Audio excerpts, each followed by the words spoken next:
نحمدہ ونصلی علی رسولہ الکریم. آپ مل کے جائیے گا سر زبیر مٹھانی، وہی ہے نا؟ آج نماز سے پہلے ایک ویڈیو دیکھی، اس کے بعد سے دماغ کام نہیں کر رہا. غلطیاں بھی آج مجھ سے اسی وجہ سے ہوئی ہیں.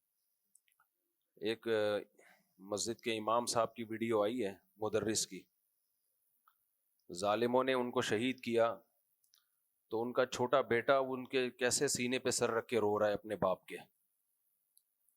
ان قتل کرنے والوں کو ذرا بھی خیال نہیں ہوتا کہ کسی انسان کے قتل سے اس کا گھر کیسا اجڑتا ہے.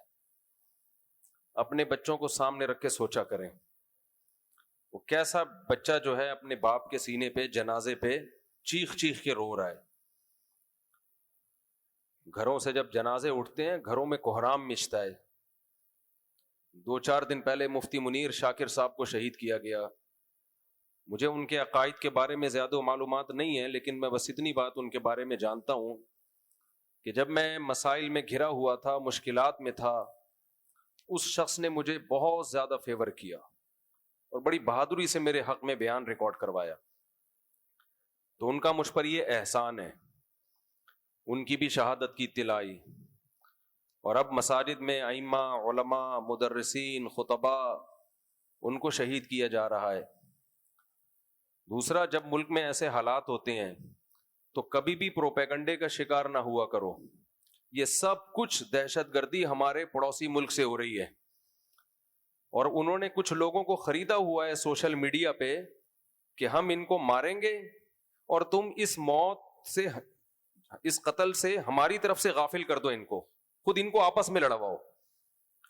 قتل ہوتا ہے، میں کہتا ہوں اس نے مارا، وہ کہتا ہے اس نے مارا، وہ کہتا ہے اس نے مارا، اور پھر جھوٹ پلود اس میں جھوٹی جھوٹی ویڈیوز اور تصویریں وہ بھی چلائی جاتی ہیں. جو ہمارا اصل دشمن جو پڑوس سے یہ کام کر رہا ہے وہ بڑا خوش ہوتا ہے کہ ان کو مار بھی رہا ہوں، اور یہ ایک دوسرے پہ الزام ڈال کے اپنے ہی ملک کو اپنے ہاتھوں سے توڑ رہے ہیں. تو ہوش کے ناخن لو. اس وقت آپس کے اختلافات اپنی جگہ، خواہ وہ سیاسی اختلاف ہو یا مذہبی اختلاف ہو، اصل دہشت گرد کو پہچانو اور اس کے خلاف متحد ہو جاؤ، ورنہ وہ حشر ہونے والا ہے جو لیبیا اور شام میں ہوا ہے. اب تک شام کے حالات سیٹ نہیں ہو پائے ہیں، اس سے بھی زیادہ بدترین حالت ہوگی. جو اٹھتا ہے منہ میں آتا ہے سوشل میڈیا پہ ایک ویڈیو بنا کے ڈال دیتا ہے. بند کراؤ بھائی ان سب کے منہ. جب تک آپ کے پاس یقینی تحقیق نہ ہو کوئی تبصرہ مت کرو. ہمارا ایک ہی دشمن ہے جو پڑوس میں ہے، اور اس کو سپورٹ کرنے والے بہت سارے دشمن بڑے بڑے کنٹریز ہیں جو اسلام دشمن ممالک ہیں، وہ فل سپورٹ کر رہے ہیں. تو کچھ ہوش کے ناخن لو بھائی. سیاسی اختلافات اپنی جگہ، لیکن اپنے ہی ملک کو اپنے ہاتھ سے کریدنے کی اور توڑنے کی کوشش، اور اپنے ہی لوگوں پہ الزام، وہ اس نے مارا ہے، وہ اس نے مارا ہے. جس نے مارا ہے وہ تماشا دیکھ رہا ہے. اور کچھ قتل تو اس میں ایسے ہیں جس میں انہوں نے مانا ہے کہ ہم نے مارے ہیں، وہ مان رہے ہیں کہ ہم نے مارا ہے. یہ پھر بھی ہمارے یہاں ٹک ٹاک پہ، فیس بک پہ ویڈیوز آ رہی ہیں کہ فلاں نے مارا ہے. جو قاتل ہے وہ کہہ رہے ہیں میں نے مارا ہے. تو یہ سوشل میڈیا نے تباہی مچائی ہوئی ہے اس وقت. اس میں جھوٹ اور سچ سب مکس چل رہا ہے. تو کیسے وہ اپنے والد کے سر پہ، کے سینے پہ سر رکھ کے بچہ رو رہا ہے. اپنے گھروں میں جا کے دیکھا کرو اپنے بچوں کو. چند مہینے پہلے توہین رسالت کے نام پہ ایک شخص کو گولی مار دی. اس کی بیٹی کس طرح بلک بلک پہ رو رہی تھی. اس کی ویڈیو بیچاری کی زیادہ چلی بھی نہیں کہ میرا باپ نمازی تھا، میرا باپ نبی کا گستاخ نہیں تھا. یار اپنی بیٹیوں کو جا کے دیکھا کرو، اپنی معصوم بچوں کو، بیٹیوں کو دیکھا کرو کہ تمہاری لاش جب گھر میں آئے، صبح آرام سے گئے تھے، چلتے پھرتے کھاتے پیتے، جب لاش آئے گی تو کیا قیامت گزرے گی ان کے اوپر. جس کا دل چاہتا ہے کسی کو گستاخ قرار دے کے گولی مار دے، جس کا دل چاہتا ہے سیاسی الزام لگا کے گولی مار دے، جس کا دل چاہتا ہے پروپیگنڈے کا حصہ بن کے شکوک اور شبہات، کوئی تحقیق نہیں ہوتی کسی کے پاس. تو یہ انار کی ملک میں جو پھیلی ہوئی ہے بھائی، یہ اس کے تانے بانے باہر کی طاقتوں سے جا کے ملتے ہیں. اپنے اختلافات رکھو, کسی غلط کو صحیح یا صحیح کو غلط مت کہو, ظالم کو عادل, عادل کو ظالم مت کہو, لیکن ان اختلافات میں اتنا آگے مت جاؤ کہ ہمارے جو دشمن ممالک ہیں وہ اس اختلافات سے ناجائز فائدہ اٹھانا شروع کرتے ہیں. اور صحافیوں میں ہر ایک ٹھیک نہیں ہے, یہ نہیں کہ جو زیادہ بول رہا ہے وہ ٹھیک ہے. جو بھی صحافی بولا کرے نا فلاں نے فلاں کو مارا اس وجہ سے, تو تجھے کیوں نہیں مارا پھر اب تک؟ تو کیوں دندناتا گھوم رہا ہے؟ فلاں نے فلاں کو مارا ہے تو فلاں میں اگر یہ ایپ تھا تجھ میں تو یہ اس سے زیادہ ہے, تجھے کیوں نہیں مارا اب تک؟ جو منہ میں جس کے آ رہا ہے اور جو باہر بیٹھ کے بیانات دے رہے ہیں ان پہ تو بالکل اعتماد نہیں کرو. جب آپ باہر ملک میں ہوتے ہیں تو باہر کی ایجنسیوں کے لیے آپ کو خریدنا بہت آسان ہوتا ہے, پھر تو آپ آزاد بیان دے ہی نہیں سکتے, بہت مشکل. میں نہیں کہہ رہا کہ سارے برے ہیں, لیکن اس میں بہت خطرہ ہوتا ہے کہ اب تو آپ کو باہر بھگانے والا بھی کوئی اور ہے, نکالنے والا بھی, اور استعمال کرنے والا بھی کوئی اور ہے. تو وہ جو میں نے ویڈیو دیکھی میں تو خون کے آنسو رو رہا ہوں. کچھ باہر ملک میں بھی بیٹھ کے صحیح بات بھی کرتے ہیں, میں یہ نہیں کہہ رہا, لیکن کوئی اعتماد نہیں ہے بھائی. ہم یہاں پسیں گے قتل و غارت میں اور یہ باہر بیٹھ کے تماشے دیکھیں گے. تو اس وقت ہم جس دہشت گردی کا شکار ہیں, کچھ دہشت گردیاں تو ہماری اپنوں کی ہیں, اپنی ہیں, لیکن وہ اس لیول کی نہیں ہے. اصل جو ابھی دہشت گردی ہو رہی ہے کہاں سے ہو رہی ہے؟ ہمارے پڑوسی ملک سے ہو رہی ہے. وہ تماشا وہ دیکھ رہے ہیں, وہ لڑوا رہے ہیں آپس میں, ہم وہ اس نے کیا, وہ اس نے کیا, وہ خود مر رہا ہے, وہ ہمیں کہاں سے مارے گا؟ ایک آدمی خود مر رہا ہو اور اس پہ الزام لگاؤ تو وہ اس کو مار رہا ہے, اس سے پوچھو تو وہ کہہ رہا ہے وہ تو مجھے بھی مار رہا ہے, کل ہی تمہیں تھوڑی مار رہا ہے. سب مر رہے ہیں اس میں, سب شہید ہو رہے ہیں, سب سیاسی جماعتوں کے لوگ شہید ہو رہے ہیں, ہر مکتبہ فکر کے علماء شہید ہو رہے ہیں, ہر طبقہ اس میں شہید ہو رہا ہے اس جنگ میں. تو یہ بین الاقوامی طاقتوں کا کام ہے جس کا مقصد ہمارے ملک میں انارکی پھیلانا, اور جو نمبر لگائے ہوئے تھے ان لوگوں نے, تو وہ قومیں تو نہیں سدھنی, لیبیا کے لوگ بے وقوف, خلافت عثمانیہ ایسے ٹوٹی ہے, تو اب ہم بھی اسی دہانے پہ کھڑے ہیں. تو ٹوٹ جانے سے کیا ہوگا؟ آپ کو حقوق مل جائیں گے. یہ دماغ سے نکال دو, یہ سارے وسائل جو ہے نا ان پر پورا قبضہ ہو جائے گا بیرونی طاقتوں کا, حقوق نہیں ملیں گے. اور جو قتل و غارت ہوگا نا, قتل و غارت کا میدان, اتنے دھڑے پھر آپس میں لڑیں گے نا, آپس میں بندر بانٹ کرنے کے لیے کہ تمہاری سوچ ہے, اتنے دھڑے آپس میں لڑیں گے بندر بانٹ کے لیے. اس میں جو قتل و غارت اور جو کچھ ہوگا وہ میں اور آپ سوچ بھی نہیں سکتے, تم غزہ کو بھول جاؤ گے. تو اس لیے سوشل میڈیا کی خبروں کو بغیر تحقیق کے آگے مت پھیلاؤ. سمجھ لو کہ کون ہمارا دشمن ہے اور کون ہمارا دوست ہے. جو جوڑ کی بات کر رہا ہے وہ دوست ہے, جو دشمن پہ الزام ڈال رہا ہے وہ دوست ہے, اور جو آپس میں ایک دوسرے پہ الزام ڈال رہا ہے وہ کبھی بھی ہمارا دوست نہیں ہو سکتا, وہ ہمیں لڑوانے کی کوشش میں ہے. آج ہم نے 15واں پارہ پڑھا ہے, وہ مجھے اتنی اس جو ویڈیو بچے کی دیکھی نا, باپ کے سینے پہ سر رکھ کے کیسے بلک بلک کے رو رہا ہے باپ کے جنازے پہ. صبح بیچارہ وہ باپ وہ نماز پڑھنے کے لیے گیا اور لاش آئی ہے اس کی, بچوں پہ کیا گزرتی ہے. تو اس کے بعد سے اتنی طبیعت میری خراب, نہ مجھ سے سنایا جا رہا تھا, پھر نماز میں بھی بار بار دھیان ادھر جا رہا ہے, تو وہ غلطیاں بھی بار بار اسی وجہ سے ہو رہی. مفتی منیر شاکر کا بھی کبھی یعنی ان کا کلپ آتا کیسے مجھے وہ فیور کر رہے تھے, اور کیسے چند منٹوں میں گھنٹوں میں انسان کی جان چلی جاتی ہے. یہ دہشت گرد ہیں, یہ انسانی خون ان کی نظر میں بہت سستا ہے. کوئی ایسا کام نہ کرو جس سے دہشت گردوں کو فیور ملے. آج ہم نے 19واں پارہ پڑھا ہے جس میں ہم نے سورہ فرقان ختم کی ہے اور سورہ نمل. سورہ فرقان میں اللہ تعالیٰ نے اپنے نیک بندوں کی صفات بیان کی ہیں. فتنوں کے دنوں میں نا یاد رکھو, جو کنارہ کشی اختیار کر کے بیٹھ جائے نا وہ بچ جاتا ہے, اور جو کسی فریق کا حصہ بن جائے اس کو نہیں, اور اس کے پاس تحقیق بھی نہ ہو کہ میں جس کو فیور کر رہا ہوں وہ حق پر بھی ہے کہ نہیں ہے, وہ مسائل کا شکار ہوتا ہے. جب تک یقینی 100% آپ کے پاس خبر نہ ہو کوئی تبصرہ مت کرو, اور کوئی ایسی ویڈیو آگے مت پھیلاؤ. ہم جس چیز کو 100% صحیح سمجھ رہے ہوتے ہیں, بعض دفعہ معاملہ بالکل اس کے الٹا نکل رہا ہوتا ہے. ہم جس کو ایجنٹ سمجھ رہے ہوتے ہیں وہ ملک کا وفادار ہوتا ہے, جس کو وفادار سمجھ رہے ہوتے ہیں وہ ایجنٹ ہوتا ہے. یہ سوشل میڈیا پہ اتنی اتنا زیادہ جھوٹ اور سچ ملا کے کہتے ہیں وہ جھوٹ بہت خطرناک ہوتا ہے جس میں کچھ سچ ملا دیے جائیں، کیونکہ دو چار چیزیں صحیح نکلتی ہیں تو لوگ کہتے ہیں جب یہ صحیح ہے تو باقی بھی صحیح ہوں گی. یہ جھوٹ بولنے کا بہت ہی خطرناک طریقہ ہوتا ہے کہ ایک دو سچ ہوں اور اس میں پھر آپ دیکھو. ایک آدمی کو آپ نے کہا یہ چور ہے، اس نے چوری کی تھی، ویڈیو دکھا دی چپل چوری کی ہے، پھر آپ نے الزام لگایا اس نے بینک بھی لوٹا تھا، اس نے یہ بھی کیا تھا، اس نے یہ بھی کیا تھا. تو جب اس نے ایک ویڈیو دکھا دی نا چپل والی، تو اب آپ ساری باتوں کا یقین کر لو گے پھر بینک بھی اسی نے لوٹا ہوگا، حالانکہ اس لوٹنے میں اس کا کوئی دخل نہیں تھا. تو وہ ایک سچ میں جب آپ نے بہت سارے جھوٹ ملا دیے تو لوگ مان لیتے ہیں. تو یہ چل رہا ہے ابھی ملک میں، کچھ چیزیں صحیح ہوتی ہیں، کچھ اس میں پھر زمین آسمان کے قلابے ملا کے اس کو، اور جو بھی ملک بچانے کی بات کرتا ہے اس پہ فوراً الزام لگا دیتے ہیں، سرکاری ہیں، درباری ہیں، اور ڈالر کھو رہے ہیں، پیسے لے رہے ہیں. کیا کر رہے ہو بھائی تم؟ پیسے وہ لے رہے ہیں، امریکہ تھوڑی پاکستان کا دوست ہے کہ ڈالر دے گا تمہیں کہ پاکستان بچانے کی بات کرو. وہ پاگل ہے کیا؟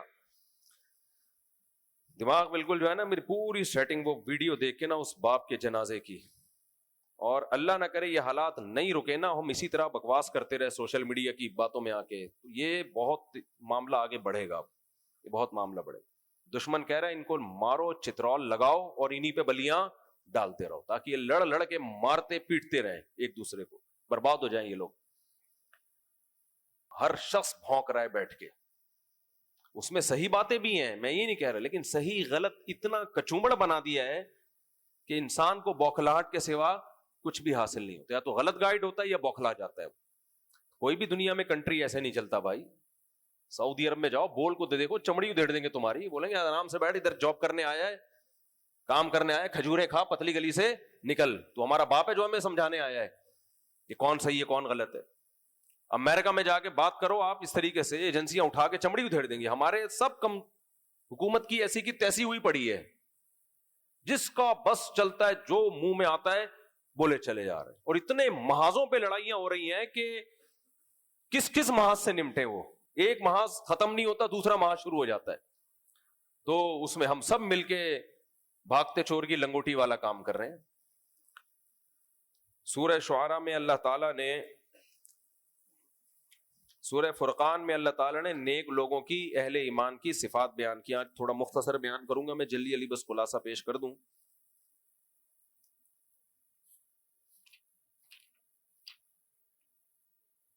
وعباد الرحمن الذين يمشون على الارض هونا واذا خاطبهم الجاهلون قالوا سلاما. فرمائے رحمان کے بندے وہ ہیں کہ جو زمین پر عاجزی کے ساتھ چلتے ہیں. واذا خاطبهم الجاهلون قالوا سلاما، جاہلوں سے بحث میں الجھتے نہیں ہیں. آپ کو اندازہ ہو جاتا ہے کہ کون دلیل سے بات کرنا چاہتا ہے اور کون بلا وجہ بحث کر کے میں نہ مانوں والی بات کر رہا ہے. تو اللہ فرماتے ہیں اپنے ٹائم کو ایسے جاہلوں پہ ضائع مت کیا کرو. والذین یبیتون لربہم سجدا وقیاما، ایمان والے بندے رات کو اپنے رب کے لیے سجدے اور قیام میں کھڑے ہوتے ہیں. والذین یقولون ربنا اصرف عنا عذاب جہنم، فرمائے یہ وہ لوگ ہیں جو کہتے ہیں اے اللہ ہم سے جہنم کے عذاب کو دور کر دے. ان عذابھا کان غراما، بے شک اس کا عذاب چمٹنے والا ہے. آج ہمارے ہاں دعاؤں میں آخرت مانگنے کا رواج ہی ختم ہو گیا ہے.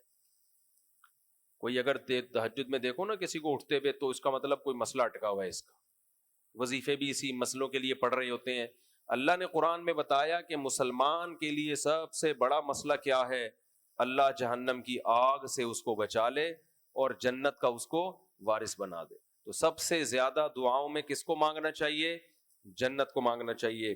انہا ساعت مستقرا ومقاما والذین اذا انفقوا لم یسرفوا ولم یقتروا، فرمایا خرچ کرنے میں میانہ روی سے کام لیتے ہیں.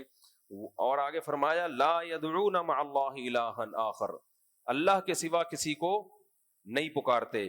ولا یقتلون النفس التي حرم اللہ الا بالحق، اور کسی نفس کو ناحق قتل نہیں کرتے. انسانی جان کا قتل کرنا اکبر الکبائر میں آتا ہے، اکبر الکبائر میں. فرمایا وَمَن يَفْعَلْ ذَلِكَ وَلَا يَزْنُونَ، اور زنا نہیں کرتے. وَمَن يَفْعَلْ ذَلِكَ يَلْقَ أَثَامًا، جو یہ گناہ کا ارتکاب کرے گا وہ بہت بڑے گناہ کا مرتکب ہوگا. یضاعف لہ العذاب یوم القیامہ، فرمائے قیامت کے دن اس کو بہت سخت ترین عذاب دیا جائے گا. زنا پر، قتل نفس پر، شرک پر، یہ سارے چھوٹے گناہ نہیں ہیں. فرمایا الا من تاب وآمن وعمل عملا صالحا، فرمایا جو ایمان لاگے اور توبہ کر لے. اگر ماضی میں کسی سے گناہ ہوا ہے تو اللہ نے توبہ کا دروازہ کھولا ہوا ہے، اور پھر توبہ کی اللہ نے امید دلائی، توبہ پہ حوصلہ دلایا. فرمایا الذین یقولون ربنا هب لنا من ازواجنا وذریاتنا قرۃ اعین، فرمایا ہمارے نیک بندے دعا کرتے ہیں کہ اللہ ہمیں ہماری ازواج اور اولاد کی طرف سے آنکھوں کی ٹھنڈک عطا فرما. اس کی تفسیر کیا ملتی ہے اسلاف سے کہ اللہ ہماری بیویوں کو، بچوں کو نیک بنا دے تاکہ ان کی نیکیوں کو دیکھ کے ہماری آنکھیں ٹھنڈی ہوں. بچہ ویڈیو گیم کھیل رہا ہو اسے دیکھ کے آنکھیں ٹھنڈی ہوتی ہیں؟ بولو. بچہ فلم دیکھ رہا ہو، کوئی نئی فلم آئی ہو اور آپ کی بیوی اسٹار پلس دیکھ رہی ہو، ابھی مجھے نہیں پتا اسٹار پلس آتا ہے کہ نہیں آتا، پہلے آتا تھا نا، سب اسٹار پلس ہی دیکھتے تھے.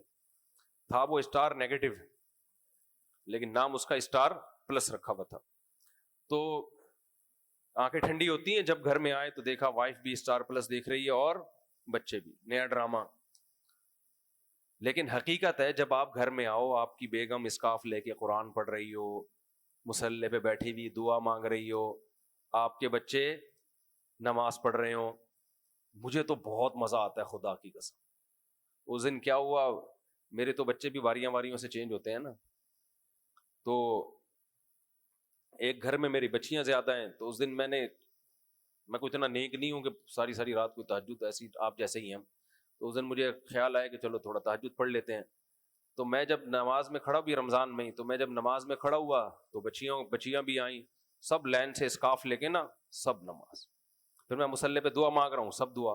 خدا کی قسم اتنا سکون ملتا ہے یہ منظر دیکھ کے، اتنا سکون ملتا ہے، ایسا لگتا ہے انسان کے بچے ہیں.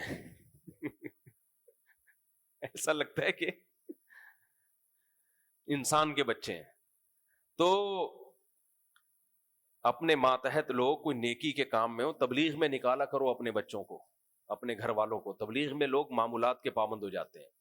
تو آج کل تو سب جگہ بس ٹک ٹاک اور وہ خواتین کے میک اپ کے، آج کل خواتین زیادہ تر یہی دیکھ رہی ہوتی ہیں، میک اپ کے پتہ نہیں 50,000 طریقے انہوں نے ٹک ٹاک پہ دیکھ لیے ہیں، لیکن ابھی تک کوئی ان کو پسند بولو نہیں آئے. 50,000 سے بھی زیادہ دیکھ لیے ہوں گے.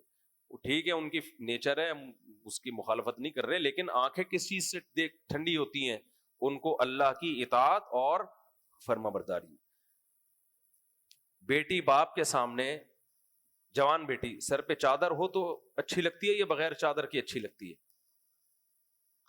سلیو لیس کپڑے پہن کے باپ کے سامنے آئے، سر پہ چادر نہ ہو، گلے کھلے ہوئے ہوں، باپ کو وہ بیٹی اچھی نہیں لگتی. جوان بیٹی ہو، پراپر ڈریس ہو، کتنی اچھی لگتی ہے. میں تبھی یہ سیکولر لبرل لوگوں پہ حیران ہوتا ہوں، یار جو تمہارے سامنے تمہاری بیوی کا لباس ہونا چاہیے وہی کس کا لباس ہے؟ بیٹی کا. بیٹی کے لیے تو بڑے مقدس اور پیارے جذبات ہوتے ہیں انسان کے دل میں، تو ان کو بیٹی کیسے، ان کا ریلیشن کیسے بنتا ہے؟ تو کیسا گھروں کا منحوس ماحول ہے ان لوگوں کا، اللہ بچائے. بچپن سے ہی بیٹیوں کو چڑیاں پہنائی ہوتی ہیں، اسکارف، وہ اسکرٹ پہنائے ہوتے ہیں، اور سلیو لیس کپڑے بچپن سے پہنائے ہوتے ہیں. وہ اسی لباس میں بڑی ہوتی ہیں، باپ کے سامنے بھی اسی لباس میں، بھائی کے سامنے بھی. کوئی تقدس رہا ہی نہیں ہے. تبھی پھر نفرتیں، محبتیں ہے ہی نہیں. تو بچیاں جب بڑی ہو جائیں نا، تھوڑا ان کو خیال کرنا چاہیے. باپ کے سامنے سر پہ چادر لیں، بھائی ہے اس کے سامنے، حلال حرام کا مسئلہ نہیں ہے، یہ حیا کا مسئلہ ہے، حیا کا تقاضا ہی ہے. تو پہلے ایسا ہی ہوا کرتا تھا. اذان کے وقت خواتین سر پہ چادر لے لیتی ہیں، اچھی بات ہے. بعض اسکالرز نے اس کی بھی نفی کر دی، کوئی دلیل نہیں ہے. بھائی ادب کی کوئی دلیل نہیں ہوتی، ادب بس شریعت نے حکم دیا ہے، تو اب کیسے ہوگا وہ عرف بتائے گا آپ کو. تو بچیوں کو پراپر ڈریس پہنایا کریں، اچھی لگتی ہیں بچیاں پورے کپڑوں میں. تو اللہ نے فرمایا کہ ایمان والے دعا مانگتے ہیں، ربنا ہب لنا من ازواجنا، اللہ ہماری بیویوں اور اولاد کی طرف سے ہمیں آنکھوں کی ٹھنڈک عطا فرما. وَجَعَلْنَا لِلْمُتَّقِينَ إِمَامًا، ہمیں پرہیزگاروں کا امام بنا، نالائقوں کا امام نہ بنا. امام کا مطلب کیا ہے؟ مرد سربراہ ہوتا ہے نا گھر کا، بیوی بچوں کا سربراہ کون ہے؟ مرد ہے. تو ہمارے ماتحتوں کو پرہیزگار بنا تاکہ ہم نیک لوگوں کے سربراہ بنے.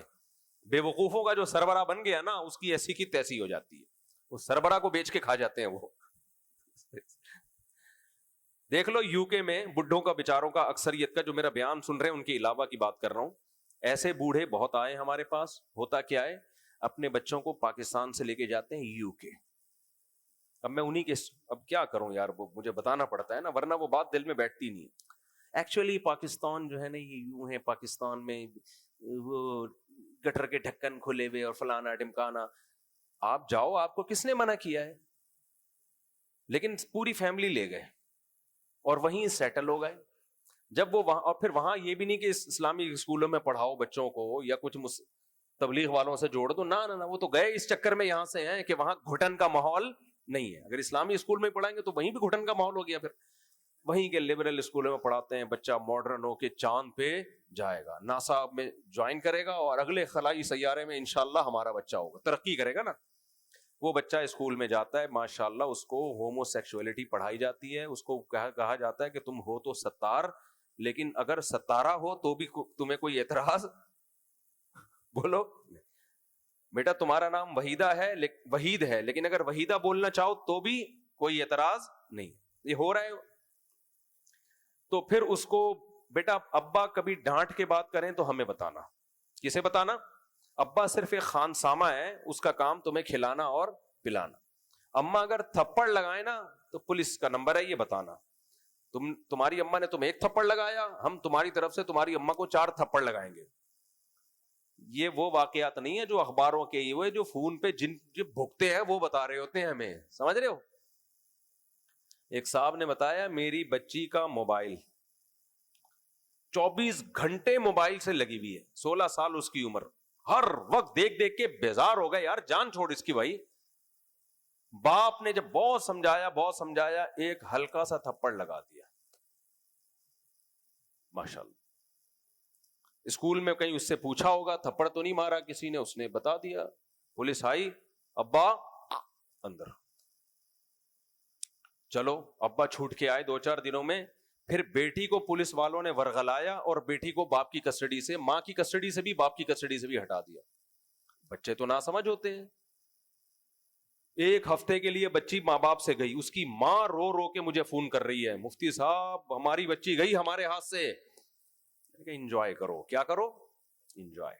ان کو تو میں نے یہ نہیں کہا، اس بیچاری پہ تو بڑا ترس آ رہا تھا مجھے، اس کو تو میں نے دعائیں دی، لیکن دل یہی کر رہا تھا کہ رہو، یہ تو گٹر کے ڈھکن والا ملک ہے نا، تو جاؤ رہو. تو اب وہ بہرحال آ گئی وہ بچی. پولیس والوں نے بہت سمجھایا، ذرا سا بھی کچھ اونچ نیچ ہونا ہمیں بتانا. اب وہ ماں باپ اس طرح سے رہ رہے ہیں کہ بچی ماں ہے اور یہ کیا ہے، یہ اس کی فلا. یہ چل رہا ہے مارکیٹ میں. تو کہاں سے کہاں بات چلی گئی. ہاں، تو اب کیا ہوتا ہے، وہاں جو بیچارہ بوڑھا ہوتا ہے نا، اس کا بڑھاپا بڑا خطرناک. یو کے میں ایک چوک ہے. بھائی اگر میرا بیان کوئی صاحب یو کے میں بیٹھ کے سن رہے ہیں، میں آپ کی بات کر ہی نہیں رہا، آپ کو کیوں ٹینشن ہو رہی ہے؟ ہو سکتا ہے وہ کہ میں تو گھر میں بڑا لائف کو انجوائے کر رہا ہوں، میں آپ کی بات کر نہیں رہا. ٹھیک ہے نا؟ اچھا، یو کے میں بہت سارے چوک ہوں گے، تو بھائی میں وہ والے چوک کی، میں کیمرے کی طرف دیکھ کے میں وہ والے چوک کی بات نہیں کر رہا جو آپ سمجھ رہے ہیں. ادھر سارے بوڑھے ستائے ہوئے نا، جو کراچی، پنجاب، اٹک، اور ان جگہ اٹک کے تو پھر بھی رپورٹ ذرا کم ہے، اور وہ سارے بوڑھے وہاں اپنے دکھڑے لے کے بیٹھتے ہیں کہ ہم اپنے بچوں کو یہاں لے کر آئے، اپنی وائف کو یہاں لے کر آئے، ہم نے ان پہ کتنا خرچ کیا، پڑھایا لکھایا، ایک غریب ملک سے امیر ملک لا کے ان کو اسٹیبل کیا، آج ہماری گھر میں 2 ٹکے کی عزت نہیں. تو اس ٹائپ کے جتنے بوڑھے بزرگ ہیں، سب ایک جگہ آ کے اپنا غم کیا کرتے ہیں؟ شیر. بات سمجھ میں آ رہی ہے کہ نہیں آ رہی؟ یہ بہت ہو رہا ہے. جتنا مالدار علاقہ ہوگا نا، پاکستان میں بھی ابھی ہو گیا ہے، ڈیفنس میں اس کا ریشو زیادہ ہے اور غریب علاقوں میں اس کا ریشو کم ہے. سمجھتے ہو؟ کیونکہ دولت دکھا دی بچوں کو، تربیت دہلے کی نہیں ہے. تربیت ان کو کیا سکھائے؟ Thank you, how are you, nice. بیٹا جب گھر میں آیا کرو تو دوپہر کا وقت ہو تو گڈ آفٹرنون بولا کرو. پاپا پاپا کہاں ہے, یہ ابو نہیں ہے, یہ کیا ہے پاپا. یہ تربیت چل رہی ہے. یہ مما مما بولنا غلط نہیں ہے, نہ پاپا بولنا غلط ہے, لیکن ان کو چڑ ہے ابو کے لفظ سے. ابو بولا تو یہ تو دیسی نکلا, اس کو تو 2 کا پہاڑا آتا ہوگا, 2 کا ٹیبل تو یاد ہی نہیں ہوگا اس کو. یہ تربیت ہو رہی ہے ان کی.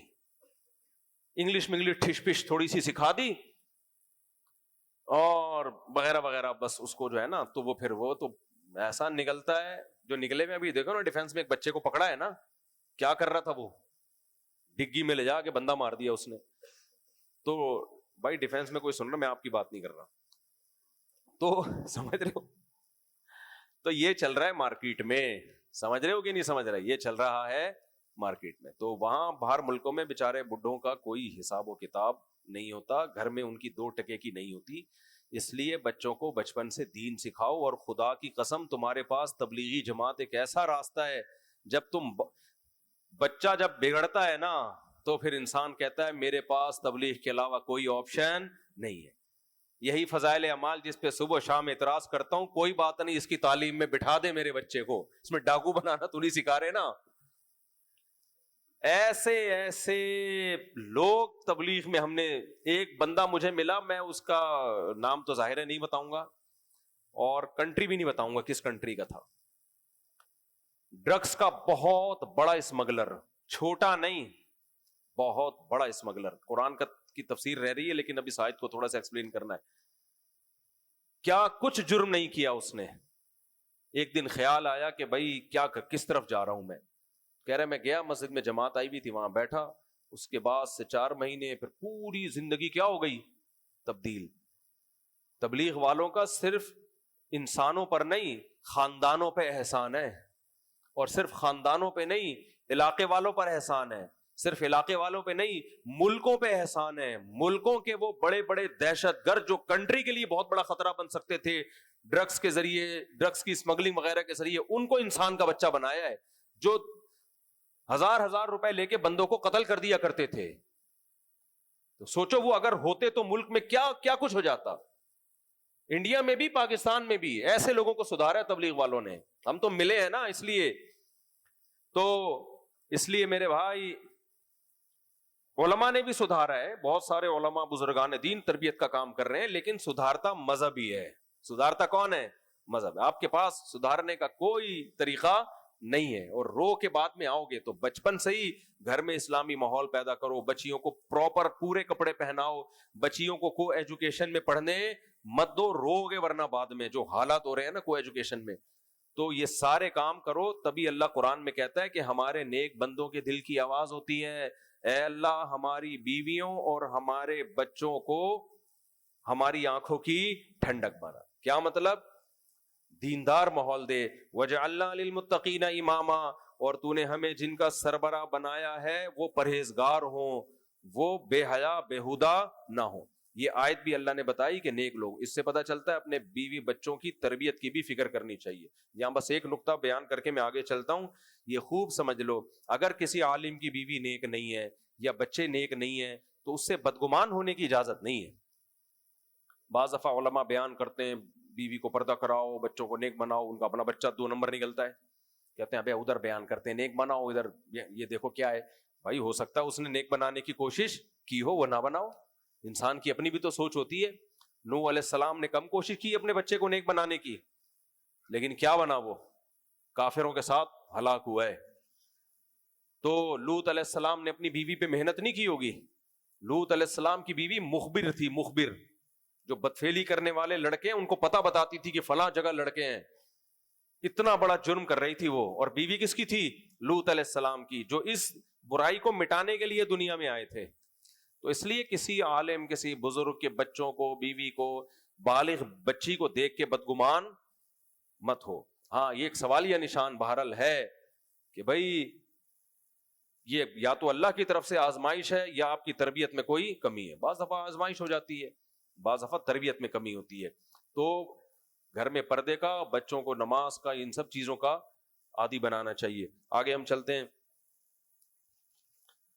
آج ہم نے سورہ شعراء پڑھی ہے، اس میں حضرت سلیمان علیہ السلام کا بڑا دلچسپ واقعہ، میں کئی بار بتا چکا ہوں لیکن مزہ آتا ہے یار اس واقعے میں، بڑا خاندانی واقعہ یہ۔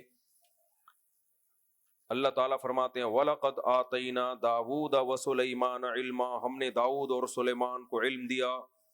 بنی اسرائیل کے دو جلیل القدر پیغمبر گزرے، داؤد علیہ السلام اور سلیمان علیہ السلام، اور ایسے ایسے معجزے دیے اللہ نے داؤد اور سلیمان علیہ السلام کو کہ انہوں نے کہا الحمد للہ الذی فضلنا علی کثیر من عباده المؤمنین، لوگوں اللہ کا ہم پر بہت بڑا فضل ہے، تمام تعریفیں اس اللہ کے لیے جس نے ہمیں بہت سارے لوگوں پر فضیلت دی۔ اور اللہ کہتے ہیں داؤد علیہ السلام کے وارث تھے سلیمان علیہ السلام، داؤد علیہ السلام کی بہت ساری شادیاں تھیں، معذرت چاہتا ہوں، تو آپ کی اولاد بھی بہت ساری تھی، اس میں بھی میں دوبارہ آپ سے معذرت چاہتا ہوں۔ تو آپ کہیں گے ان کی شادیاں تھی تو آپ کیوں معذرت کر رہے ہو، یہ میں بتا رہا ہوں مجبوراً، کہتے ہیں نا شادیوں کا ٹاپک لے آتا ہے، تو بہت سارے بیٹے تھے، ان میں اللہ نے سلیمان علیہ السلام کو آپ کا والی اور وارث بنایا۔ اس سے ایک بات یہ بھی پتہ چلتی ہے کہ یہ جو ہم علی الاطلاق کہتے ہیں نا مدرسے کا محتمم ہے، اس کا بیٹا کیوں محتمم بن گیا، مدرسے کا مدرس ہے اس کا بیٹا کیوں مدرس بن گیا، مسجد کا متولی ہے اس کے بعد اس کا بیٹا کیوں متولی بن گیا، تو اگر وہ بیٹا نااہل ہے پھر تو یہ ناجائز ہے، لیکن اگر اہل ہے تو اس کا بننا زیادہ بہتر ہے، کیونکہ اس پہ لوگوں کو اتفاق کی امید زیادہ ہوتی ہے۔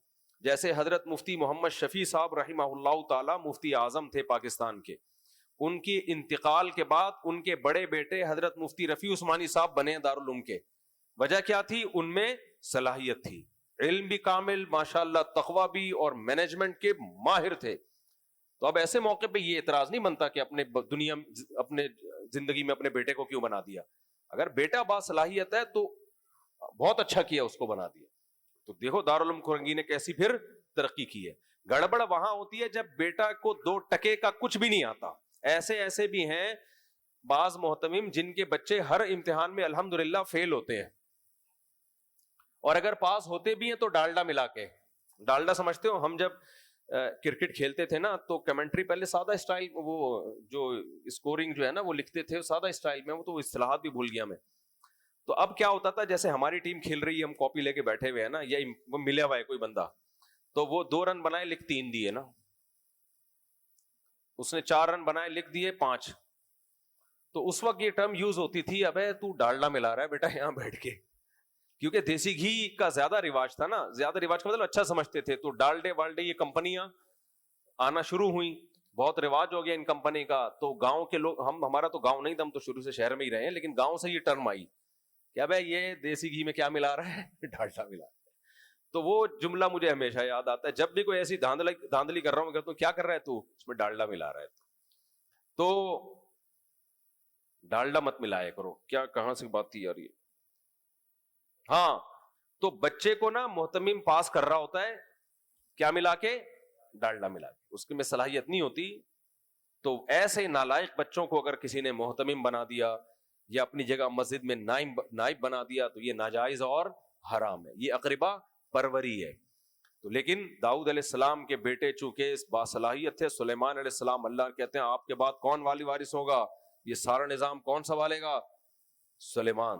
تو اس پہ یہ اعتراض نہیں بنتا اقربا پروری چل رہی ہے معاذ اللہ، ٹھیک ہے نا۔ وجہ کیا ہے بھائی؟ باصلاحیت ہیں وہ، اور یہ اللہ نے ان کی سلیکشن کی، تو اللہ اگر سلیکشن نہ بھی کرے انسان بھی سلیکشن کر سکتا ہے۔ فرمایا کہ وَوَرِثَ سُلَيْمَانُ دَاوُودَ قَالَ يَا أَيُّهَا النَّاسُ عُلِّمْنَا مَنطِقَ الطَّيْرِ، آپ نے لوگوں سے کہا اے لوگو اللہ نے ہمیں پرندوں کی بولی سکھائی ہے۔ اب پرندے تو بولتے نہیں ہیں، سوال پیدا ہوتا ہے بھائی کوئی نہ کوئی طریقہ پرندوں کا بھی میسج پہنچانے کا ہوتا ہے، تو سائنس اتنی ترقی کر رہی ہے، پرندوں میں بھی آپس میں کوئی کمیونیکیشن کا پورا سیٹ اپ ہوتا ہے، بہت سارے جانوروں میں بھی ہوتا ہے۔ تو اللہ نے سلیمان علیہ السلام کو سکھایا، تو وَحُشِرَ لِسُلَيْمَانَ جُنُودُهُ مِنَ الْجِنِّ وَالْإِنسِ وَالطَّيْرِ، ایک دفعہ سلیمان علیہ السلام اپنے لشکر کے ساتھ جا رہے ہیں جس میں جنات بھی ہیں، انسان بھی ہیں، اور پرندے بھی۔ عامل نہیں تھے اتفاق سے، کیونکہ جہاں عامل ہوتے ہیں تو وہاں اتفاق سے جنات آتے ہیں، لیکن چونکہ سلیمان علیہ السلام موجود تھے اس لیے عاملوں کا وہاں کوئی گزر نہیں تھا، ٹھیک ہے نا۔ یہ وہاں جا کے ناٹک واٹک ڈرامے بازی کر نہیں سکتے تھے. فہم یوزعون، ان کو روکا گیا. پورا لشکر چل رہا ہے. حتی اذا اتوا علی وادی النمل، چیونٹیوں کی ایک وادی کے پاس سے گزرے. قالت نملۃ، چیونٹی کہنے لگی یا ایھا النمل ادخلوا مساکنکم، اے چیونٹیوں اپنے بلوں میں داخل ہو جاؤ. سلیمان اور اس کا لشکر تمہیں لا یحطمنکم، روند نہ ڈالے. وہم لا یشعرون، اور ان کو پتہ بھی نہیں چلے گا. سب مرے پڑے، سب کے جنازے ہوں گے یہاں پہ. آج سائنس نے یہ بات ثابت کی ہے، بہت سارے جانوروں کو نا جو آفت آ رہی ہوتی ہے کوئی بڑی، اس کا پہلے سے علم ہو جاتا ہے. سلیمان علیہ السلام کا تو لشکر کوئی زلزلے سے کم تھوڑی تھا، وہ بہت بڑا لشکر تھا. تو سلیمان علیہ السلام نے جب چیونٹی کی بات سنی نا، فتبسم ضاحکا، کھل کھلا کے ہنس پڑے اور اللہ کا شکر ادا کیا. ربی اوزعنی، اے اللہ مجھے توفیق دے کہ میں تیرا شکر ادا کروں.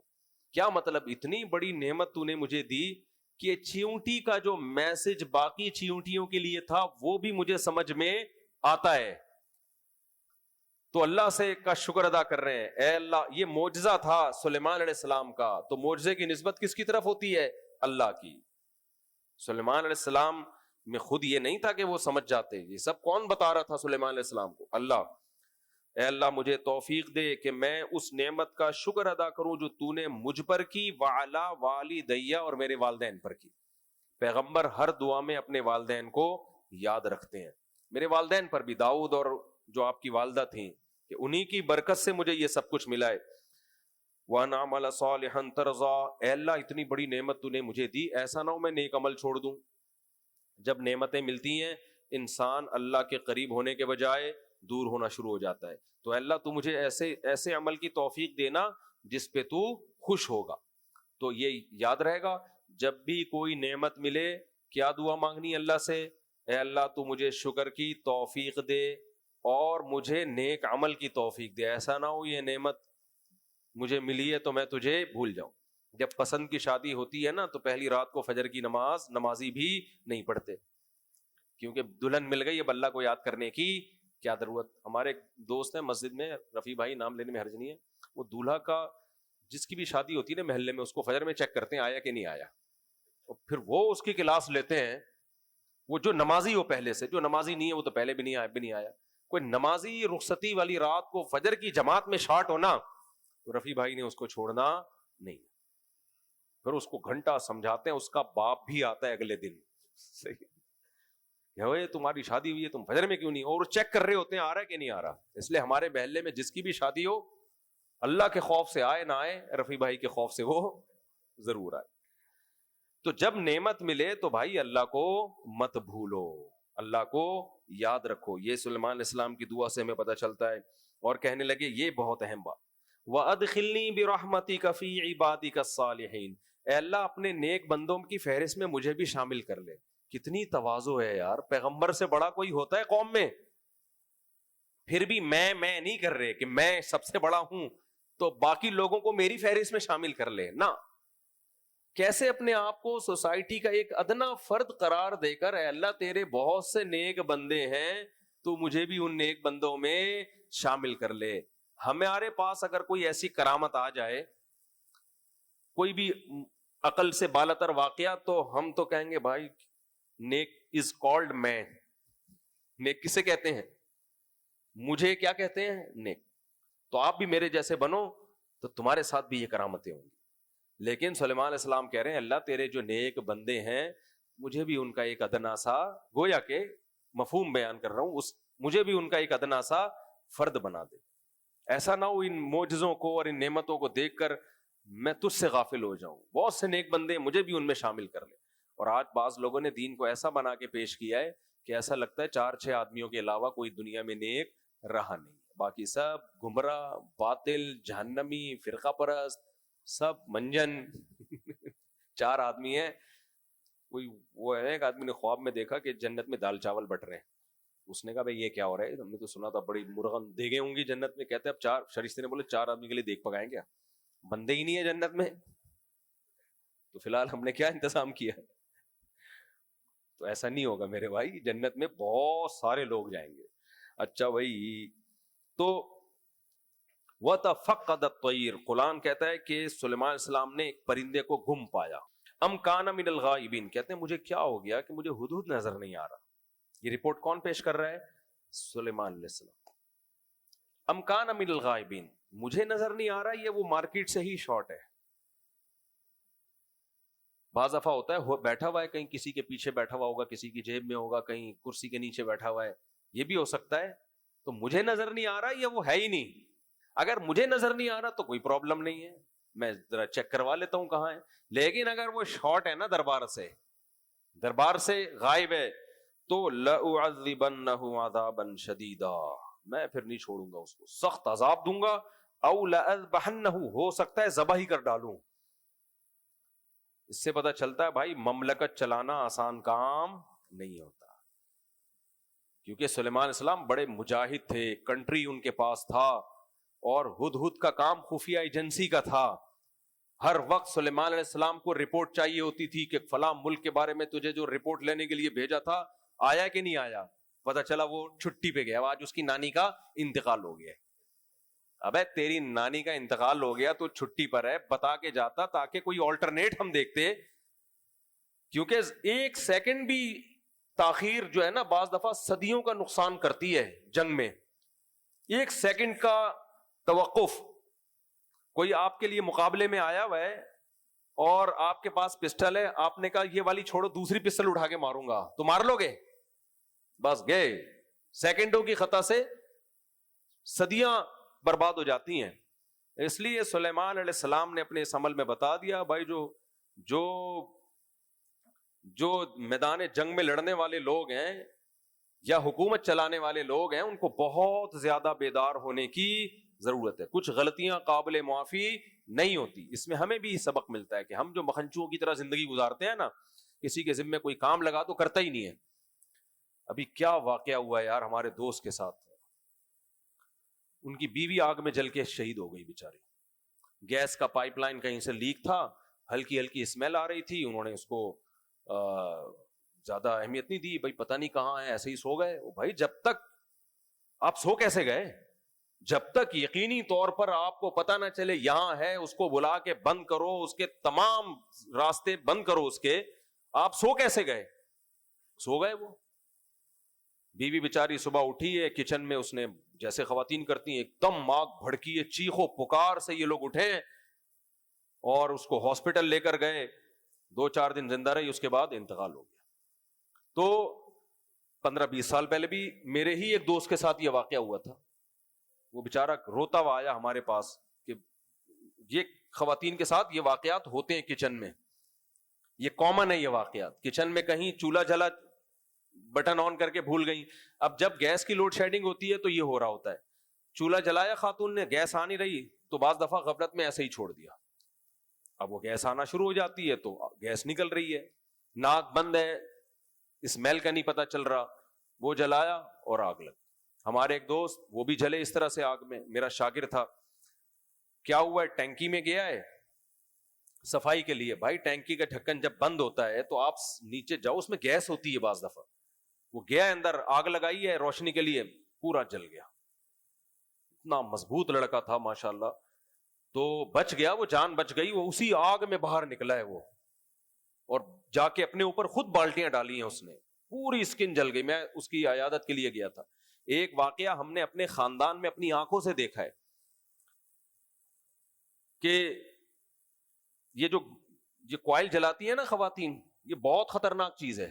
یہ کوائل نہیں ہوتی مچھر والی، یہ تو میں نے اپنی آنکھوں سے دیکھا. ہمارے ایک ریلیٹو تھے، میں چھٹیاں تھی ہماری، میں دوسرے کمرے میں سو رہا ہوں. اچھا ان کے گھر کے جو سربراہ تھے وہ بار بار کہتے بھی تھے بھائی یہ کوائل جو ہے یہ دور رکھا کرو، چادر سے، بستر سے، پردوں سے بہت دور، ایسا نہ ہو کوئی رضائی اس کو جا کے لگے، لحاف لگے، آگ پکڑ لے. لیکن گھر میں لوگ سیریس نہیں، بھائی رکھا ہوا تو ہے، دور رکھا ہوا ہے نا، اور کیا کریں. یہی ہوا کہ رات کو سردیاں تھی، سوتے ہوئے میں کسی بچے کا لحاف جو ہے نا، جیسے بچہ یوں اٹھا کے پھینکتا ہے کچھ، وہ لحاف جا کے گرا ہے اس کوائل پہ، اس میں لگی آگ، اور چند سیکنڈ کے اندر پورا کمرہ آگ سے بھرا ہوا. وقت پہ شکر ہے وہ چیخو پکار سے، یعنی جب گرمی لگی نا جو سو رہے تھے وہاں وہ بھاگے. میں تو 7 والے کمرے میں تھا، میں بھی بغیر، ہم نے وہ پائپ چلا کے وہ اس آگ پہ قابو پا لیا، لیکن پورا کمرہ جو تھا وہ چند سیکنڈ تاخیر ہوتی ہے سب نے جل جانا تھا اندر. تو یہ واقعات ہم نے اپنی آنکھوں سے اتنے سارے دیکھ لی ہیں کہ اس سے نبی صلی اللہ علیہ وسلم نے فرمایا رات کو چراغ ہمیشہ گل کرو، فَإِنَّ الْفُوَيْسِقَةَ تَضْرِمُ النَّارَ عَلَى الدَّارِ عَلَى أَهْلِهَا، کہ رات کو چراغ میں کیا ہوتا ہے، چوہا یہ بعض دفعہ چراغ کو گرا دیتا ہے، موم بتی کو گرا دیتا ہے.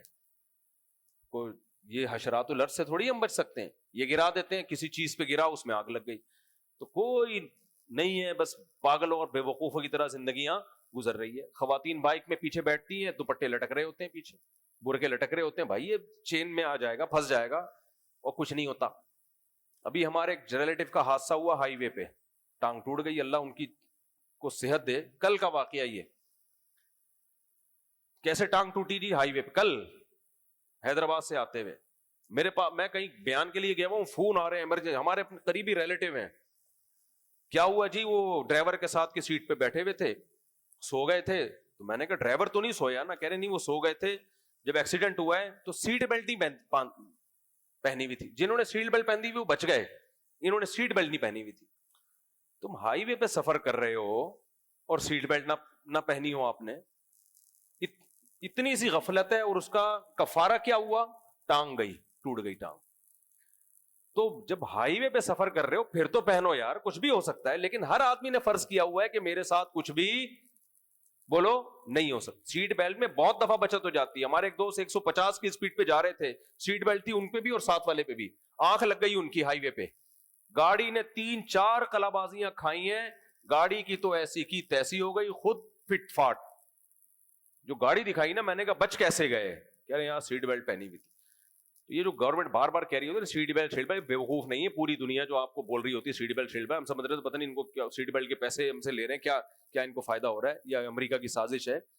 تو یہ غفلتیں ہمارے یہاں ہول سیل کے حساب سے ہیں. تو یہ میں اس لیے لمبی بات اس لیے کر رہا ہوں کہ سلیمان علیہ السلام نے کہا بھائی یہ جو ہدہد نے جو غیر حاضری کی ہے، مجھے رپورٹ چاہیے تھی، اور رپورٹ کے لیے اس وقت ہدہد مارکیٹ میں موجود نہیں. اس کا نتیجہ کیا نکلے گا؟ ہم اس کم وقت کا انتظار کریں گے، وہ گھنٹے بعد آئے گا، پھر رپورٹ پیش کرے گا، اور پتہ نہیں دنیا کا نقشہ ہی نہ تبدیل ہو چکا اس وقت تک. لہذا سلیمان علیہ السلام اللہ کے پیغمبر رحم دل ہوتے ہیں، کہنے لگے نہیں چھوڑوں گا، یا تو ایسی سزا ملے گی یا ذبح کر دوں گا. اب ذبح کر کے کس کو کھلائیں گے؟ اب بہرحال اولا یاتی انی بسلطان مبین، یا یہ کہ غیر حاضری کا کوئی بہت معقول عذر لے کر آئے. نانی کا انتقال نہیں چلے گا. ایک بچہ اسکول میں گیا نا، ایک نانی اسکول میں گئی کہ میرا نواسا آیا ہوا ہے، آج دیر ہو گئی. تو اسکول والوں نے کہا وہ آپ کے انتقال کی چھٹی لے کے گیا ہوا ہے. تو یہ پرانا عذر ہے، نانی کا انتقال، دادی کی طبیعت خراب. تو سلیمان علیہ السلام نے کہا بھائی اولا یأتینی بسلطان مبین، واضح دلیل لے کر آئے. فمکث غیر بعید، ابھی تھوڑا ہی ٹائم گزرا تھا، فوراً ہدہد حاضر ہوا. فقال احط به ما لم تحط، کہا ایک دم 1 منٹ رکیں بادشاہ سلامت، غصہ نہ کریں، میں خاندانی رپورٹ لینے گیا ہوا تھا، اس سلسلے میں مجھے تھوڑی سی تاخیر، واپس آ کے جاتا تو سفر لمبا ہو جاتا.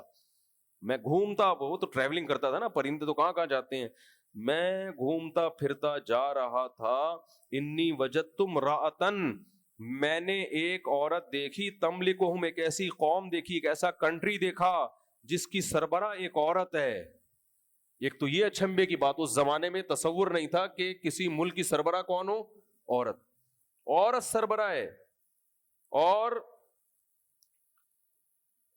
کہاں چلا گیا، وَأُوتِيَتْ مِن كُلِّ شَيْءٍ، اور ایسا کنٹری نہیں ہے کہ کوئی غریب ملک ہو، ہر طرح کی نعمتوں سے لدا ہوا ملک، ہر طرح کی نعمتوں سے. بھائی سلیمان علیہ السلام تو اس میں تھے نا کہ پوری دنیا میں کوئی ایسی ریاست ہو جو اللہ کی باغی ہے، اللہ کی نافرمان ہے، شرک ہے، تو ہم ان کو دعوت دیں، دعوت سے باز نہ آئے تو ہم ان پہ جہاد کریں. تو سلیمان علیہ السلام کی حکومت تو بہت پھیل چکی تھی، تو ان کا تو خیال تھا کہ بس ہو گیا پوری دنیا فتح، یا ہوں گے وہ دور دراز علاقوں میں جنگلوں میں کچھ لوگ رہتے ہوں گے. ہدہد آگے بتا رہے آپ کو پتہ ہی کوئی نہیں، پوری ایک اسٹیٹ دریافت کی ہے میں نے. کوئی گاؤں ہوتا نا، کوئی محلہ ہوتا، کوئی تھڑا ہوتا، کوئی کالونی ہوتی، تو ایک آپ کہتے چلو یار نظروں سے اوجھل رہ گئی، پوری اسٹیٹ ہے. اور کوئی غریب ملک ہوتا تو ہوتے ہیں دائیں بائیں غریب ملک آباد ہو جاتے ہیں. جب ریاستیں فتح ہوتی ہیں کچھ لوگ بھاگ جاتے ہیں, 2-4 کنٹری چھوٹے موٹے کنٹریوں کے ساشے بنا لیتے ہیں. تو یہ ایسا بھی نہیں ہے, اسٹیبل گورنمنٹ ہے, پاورفل گورنمنٹ ہے, مہذب ہے, تہذیب یافتہ ہے, اور اوتیت من کل شیء, ہر طرح کی نعمتوں سے مالا مال, بہت پاورفل ہے, کمزور نہیں ہے. وَلَہَا عَرْشٌ عَظِيمٌ, اور بادشاہ سلامت آپ کا جو تخت ہے نا, آپ کہتے ہیں بڑا ہیرے جواہرات جڑے ہوئے, اس کا بھی تخت معمولی نہیں. پہلے زمانے میں بادشاہوں کے تخت سے بھی اندازہ لگایا جاتا تھا اس ملک کی پوزیشن کیسی ہے. تو سلیمان علیہ السلام کا تو بڑا عالیشان تخت تھا, تو بہت خاندانی تخت رکھا ہوا ہے اس نے, جس پہ وہ جلوہ افروز ہوتی ہے ملکہ صاحبہ. تو پھر وہ ہدہد کہنے لگا وجدتها وقومها يسجدون للشمس, اتنا پاورفل کنٹری حرکتیں کیا کر رہے ہیں, صحیح ہے نا, اتنا پاورفل کنٹری.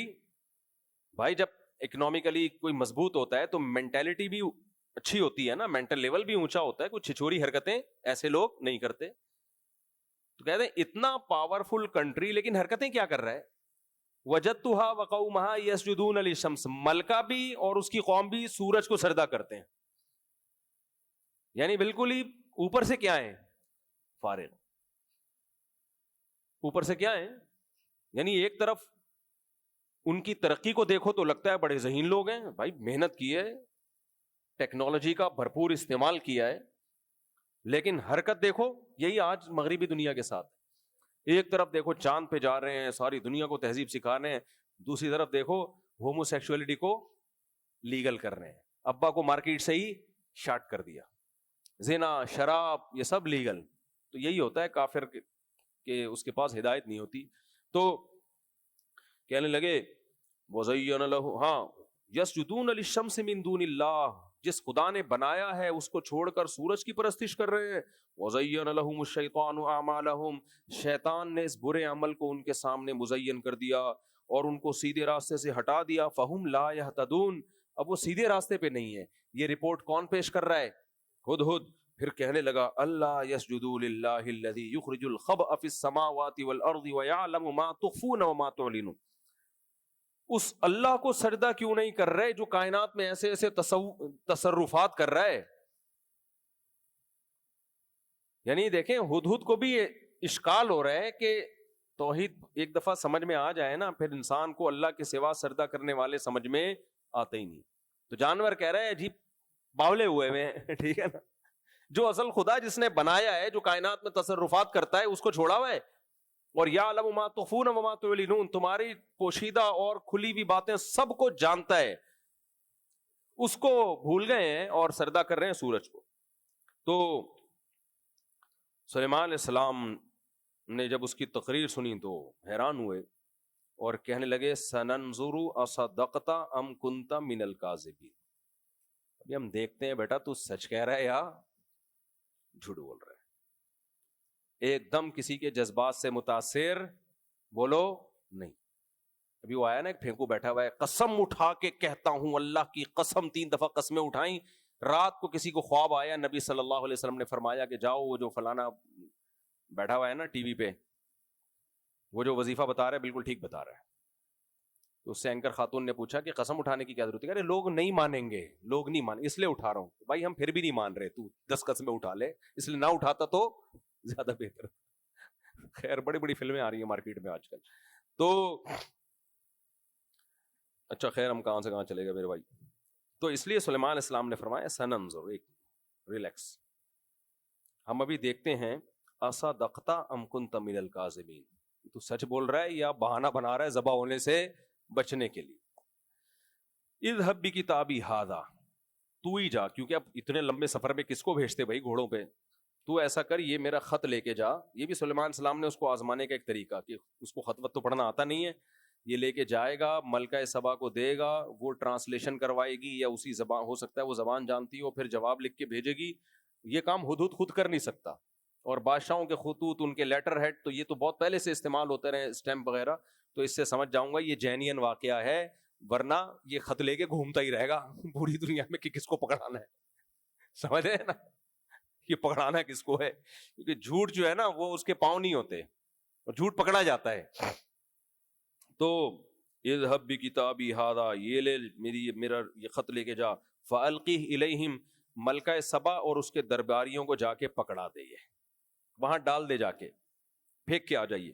پہلے زمانے میں پرندوں کے ذریعے خط و کتابت ہوتی تھی، یہ بہت زیادہ پرانی بات نہیں ہے، چند سو سال پہلے تک یہ کام ہوتا تھا. کبوتروں کے ذریعے یا پرندوں کو سدھایا جاتا تھا، پھر ان سے خط و کتابت ہوتی تھی. یا قالت یا ایھا الملأ انی القی الی کتاب کریم، ملکہ سبا نے جب وہ خط دیکھا، ذہین بہت تھی، آپ دیکھو، کہتی ہے کہ اپنے درباریوں کو جمع کیا اور کہنے لگی بہت معزز خط آیا ہے میرے پاس، یہ کسی چھوٹے آدمی کا نہیں ہے. اس سے اس کی مینٹالٹی کا پتہ چلتا ہے، یہ کسی چھوٹے آدمی کا نہیں ہے. اور کہتی ہے اس کا مضمون ہے انہ من سلیمان، جس نے بھیجا اس کا نام کیا ہے؟ سلیمان. اور مضمون کیا ہے؟ انہ بسم اللہ الرحمن الرحیم، اس ذات کی طرف سے، اس اللہ کے نام سے جو بڑا مہربان اور نہایت رحم کرنے والا ہے. اسی اسٹارٹنگ نئی ملکہ سبا کو ہلا دیا تھا. بسم اللہ کی ایک عجیب دہشت ہے. اس اللہ کے نام سے جو بڑا مہربان اور نہایت رحم. ملکہ سبا نے ایسا کلام آج تک نہیں دیکھا تھا. اور اس کا مضمون کتنا مختصر، اللہ تعالی علیہ، سرکشی مت کرو، واتونی مسلمین، فرما بردار بن کے چلی آؤ، باقی باتیں محل میں ہی ہوں گی. کس سلسلے میں بلایا ہے آپ کو؟ یہ کہاں بات ہوگی؟ ملکہ سبا کو اندازہ ہو گیا بھائی یہ انداز کسی چھوٹے شخص کا بولو نہیں ہو سکتا، یہ کسی چھوٹے شخص کا نہیں ہے. آپ کو پتا ہے یہ جو جب بین الاقوامی معاہدے ہوتے ہیں نا ملکوں کے، بہت مختصر ہوتے ہیں، بڑے سلیکٹڈ الفاظ ہوتے ہیں ان کے، اس سے پتہ چلتا ہے تو یہ حکومت کی تحریر ہے، یہ سفیروں کی تحریر ہے. جب میاں بیوی کے آپس میں وہ طے ہوتے ہیں نا معاہدے، تو بڑے لمبے لمبے ہوتے ہیں. آج سے تو یہ نہیں کرے گی، آج سے یہ بھی نہیں کرے گی، آج سے یوں نہیں کرے گی، وہ کہہ رہے تو یہ نہیں کرے گا، تو پتہ ہی نہیں چل رہا ہوتا اس میں آدمی اصل مدعا ہے کیا، پتہ نہیں چل رہا ہوتا ان کا اصل جھگڑا ہے کیا. تو یہ جو بڑے لوگوں کا کلام ہوتا ہے، قلہ و دلہ، دلہ کا مطلب اپنے معنی پر واضح ہوتا ہے، اور ہوتا کیا ہے؟ نبی صلی اللہ، بہت مختصر ہوتا ہے. نبی صلی اللہ علیہ وسلم نے جو بادشاہوں کو خطوط لکھے نا بخاری مسلم میں، وہ بھی بڑے مختصر ہیں، لمبے چوڑے نہیں ہیں کہ بھئی اب تمہیں کچھ سمجھ میں نہیں آئے تو اب تم رابطہ کرو ہم سے، ورنہ اب ہمارے پاس زیادہ ٹائم نہیں ہے. بادشاہ سے بات کر رہا ہے. تو یہ نہیں کہ اب یہ ہم اگر خط لکھتے ہیں ملکہ سبا کو، بسم اللہ الرحمن الرحیم، خداوند کریم سے آپ کی خیریت مطلوب، اور اپنی خیریت، ہماری خیریت کی اطلاع دینا مقصد تھا، اور آپ کی خیریت مطلوب. ہمیں اطلاع ملی ہے کہ آپ ایک بڑے اسٹیبل کنٹری سے آپ کا تعلق ہے، اور ماشاءاللہ آپ ایک بڑی اچھی کنٹری سے میں ہیں، اور سنا ہے کہ آپ کو اللہ تعالیٰ نے تمام کی تمام نعمتیں دی ہوئی ہیں. اور اب مجھے یہ نہیں پتا کہ آپ شادی شدہ ہیں یا ان میرڈ ہیں. بہرحال اگر آپ کی شادی نہیں ہوئی تو اللہ آپ کو کوئی اچھا سا رشتہ بتائے، شادی ہو گئی ہے تو آپ کے ہسبینڈ کو بھی میری طرف سے سلام پہنچے. صحیح ہے نا؟ اور اگر آپ کے اولاد ہیں تو وہ شہزادوں اور شہزادیوں کو بھی میری طرف سے سلام، اور کچھ میں نے گفٹ بھی آپ کی خدمت اقدس میں بھیجے تھے. اصل مدعا وہ نیچے کہیں جا کے لکھا ہوا ہوگا، پورا ایران توران ہونے کے بعد آخر میں، کہ ہم چاہتے ہیں کہ آپ بھی وہ کیا ہلکا بگوشے، کیا ہے وہ، ہلکا بگوش اسلام ہو جائیں آپ. اور اس سلسلے میں خواتین کی ایک جماعت بھیج رہا ہوں آپ کے پاس، جو پہلے آپ کو 1 گھنٹہ سمجھائے گی. صحیح ہے نا؟ اور ہدیے بھی میں ان کے ساتھ مزید بھیج رہا ہوں. مزید کچھ آپ نے اسلام کے بارے میں معلومات لینی ہو تو آن جناب حاضر ہیں. سمجھ میں آ رہی ہے بات؟ یہ 18-20 صفحوں کا پورا لیٹر ہوتا. تو ملکہ سبا سمجھ جاتی کہ بھائی یہ کوئی نئی جماعت آئی ہوئی ہے، اس سے گھبرانے کی بالکل ضرورت نہیں ہے. بھائی بادشاہ سے جب بات کرتا ہے تو کیا انداز تھا سلیمان علیہ السلام کا. بسم اللہ الرحمن الرحیم میں بتا دیا کہ ہم ایک خدا کے ماننے والے ہیں، ہم سورج کے پجاری نہیں ہیں. دوسری بات یہ، اللہ تعالی، اپنا وہ پیغام تو دے دیا، اللہ تعالی علیہ واتونی مسلمین، سرکشی مت کرو، بندی بن کے، مسلم کا معنی فرما بردار، جس کو پنجابی کہتا ہے بندہ بن بندہ، تو بندی بن کے چلی آؤ. اس کے تو لرز گئی، بھائی یہ کیا ہے، کوئی دوسری بات ہی نہیں ہے. تو اس نے ذہین تھی نا, فوراً فیصلہ نہیں کیا کہ نیچے کچھ لکھ کے بھیج دیا ہو, جاؤ جو کر سکتے ہو کر لو بھائی, اگر یہ سچی مچی کے طاقتور نکلے تو پھر یہ جو کر سکتے ہیں کر لیں گے. ٹھیک ہے, تو بہت ذہین عورت تھی. اس نے کیا کیا, اس نے کہا کہ یا ایھا الملأ افتونی فی امری. پہلی بات اس خط کی تعریف کی, یہ کسی چھوٹے آدمی کا کلام نہیں لگتا. اور اب سارے اپنے جرنیلوں کو بٹھایا جو لڑنے والے تھے, ان سب کو کہا کہ افتونی فی امری, مشورہ دو مجھے. ما کنت قاطعۃ امرا حتی تشہدون, میں اس وقت تک کوئی یقینی فیصلہ نہیں کروں گی جب تک تم مشورہ نہیں دو گے, اس میں شریک نہیں ہوگے اس مشورے میں. کیا زبردست بات ہے یا نہیں ہے؟ اس میں یہ بتا دیا کہ فیصلہ میرا ہی ہوگا, تمہاری رائے مجھ پہ مسلط نہیں ہوگی, مشورہ لوں گی. تو انہوں نے مشورہ کیا دیا. وہ مسٹنڈے تھے, کہنے لگے نحن اولو قوت, بات یہ ہے کہ ہم کمزور لوگ نہیں ہیں, پاور, ڈرنے کی بالکل ضرورت. یہ 2 لائنیں لکھ کے بھیج دیں اور آ جاؤ تو ہم چلے جائیں, ایسے بیوقوف تھوڑی ہیں ہم. نحن اولو قوت, ہم طاقت. مسٹنڈے کہنا ان کو ٹھیک نہیں ہے کیونکہ آخر میں انہوں نے بات بڑی ٹائٹ کی. نحن اولو قوت و اولو بأس, ہم ایک طاقتور اور شدید لڑائیاں کرنے والی فوج سے ہمارا تعلق ہے. ہم کمزور فوج, کمزور آرمی نہیں ہے ہماری. لیکن والامر الیک, فیصلہ آپ نے کرنا ہے. بالکل ماتحت لوگوں کو چاہیے ایسے ہی بات کیا کریں, وہ یہ نہ کہیں کہ ان کی ٹانگیں کانپنا شروع ہو جائیں کہ بادشاہ سلامت یہ کیا باتیں کر رہے ہو, ابھی تو تھوڑے دن میں ہمیں سکون ملا تھا, ملکہ صاحبہ آپ کیا مروانے کے چکر میں ہو دوبارہ؟ بالکل نہیں نہیں نہیں, نہ اپنی طاقت بتا دی بھائی, لڑنے کی اگر کہتی ہو لڑیں گے, پیچھے نہیں ہٹیں گے, باقی کرنا کیا یہ آپ مشورہ دو, ہماری سمجھ میں کچھ بھی نہیں آ رہا, جو کنٹری کے لیے بہتر ہو وہ آپ بتاؤ. کیا خاندانی تھے کہ نہیں تھے؟ تو وہ جواب میں کہنے لگی ان الملوک اذا دخلوا قریۃ, دیکھو اس کا بھی امکان ہے کہ یہ واقعی طاقتور ہوں اور حق پر ہوں, اس کا بھی امکان ہے کہ طاقتور نہ ہو, نشہ ہو ان کو, یا طاقتور تو ہوں لیکن ان کو دولت کے نشے نے ایسا کر دیا ہو, ہمارے وسائل کھانے کے چکر میں ہو. تو جلد بازی نہ کرو, ان کو پہلے ہم آزماتے ہیں. کیوں, اگر آزمائے بغیر ہم لڑ لیے نا اور بالفرض ان کو فتح ہو گئی تو سب کی ایسی کی تیسی ہوگی پھر. کیوں, ان الملوک اذا دخلوا قریۃ افسدوها, بادشاہ جب کسی بستی کو فتح کر کے داخل ہوتے ہیں نا, اٹیک کر کے, تو فساد مچاتے ہیں, وہ جلاؤ گھراؤ قتل و غارت. وجعلوا اعزۃ اہلها اذلۃ, اور سب سے زیادہ ذلیل وہ سب سے زیادہ عزت داروں کو کرتے ہیں, عام لوگوں کو کچھ نہیں کہیں گے, سب سے زیادہ ذلیل کس کو کریں گے؟ ہمیں کریں گے. تو اس لیے وَكَذَلِكَ يَفْعَلُونَ, انہوں نے بھی یہی کرنا ہے. وَإِنِّي مُرْسِلَةٌ إِلَيْهِمْ بِهَدِيَّةٍ, اب میں کیا کرتی ہوں, تگڑے تگڑے قیمتی ہدیے دیتی ہوں ان کو. اگر یہ اللہ کے نبی نہ ہوئے جو ان کا دعویٰ ہے یا ان کے کلام سے سمجھ میں آ رہا ہے, تو یہ ان کا مقصد ہوگا وسائل پہ قبضہ, تو وسائل ان کو دینا شروع کر دو, تگڑے تگڑے ہدیے دو, یہ فوراً کیا ہو جائیں گے, نرم, اور کہیں گے اصل میں وہ تو میں نے ویسے ہی خط لکھا تھا. ایسے 15-20 لفافے اگر ہر مہینے پابندی سے مل جایا کریں جیسے بڑی طاقتیں کر رہی ہوتی ہیں نا.